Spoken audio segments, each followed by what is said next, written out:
As Bill mentioned, as part of the Westwater transaction we completed at the end of 2020, we acquired a significant addition to our already large position in New Mexico. If you look at the map, the areas that are noted in green are areas that we acquired through the transaction, but everything else we actually had under our control prior to that. So we have a substantial position in New Mexico, and that map, if you look at it, to the east of the map is Albuquerque, to the west is Arizona. So you get an idea. It's a fairly large, broad section. Significant amount of productions come out of this area, but there's a whole lot left that's in the ground. I believe in the New Mexico state or the mining.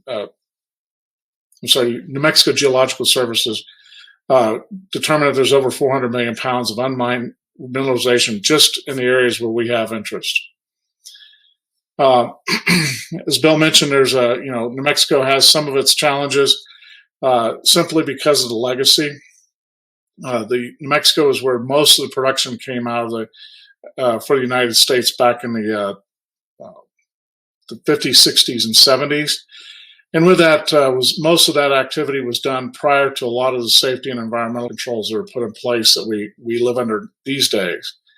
And so it's left a legacy of abandoned mine sites, particularly on Native American-owned properties and tribal lands, as well as created significant health issues for the local communities.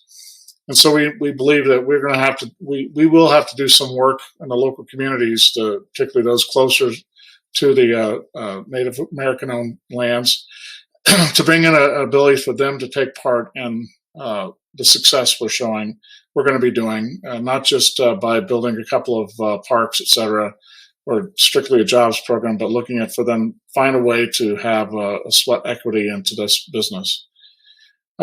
There are already similar programs. A good example is what Cameco has done up in Saskatchewan with the First Nations, and also there's some programs that or companies, joint private-public partnerships that are on the Navajo Nation that have provide good models for this. But we believe there's tremendous upside out there, and a significant portion of these properties will be able to be exploited using the in situ recovery process, which we're using in South Texas.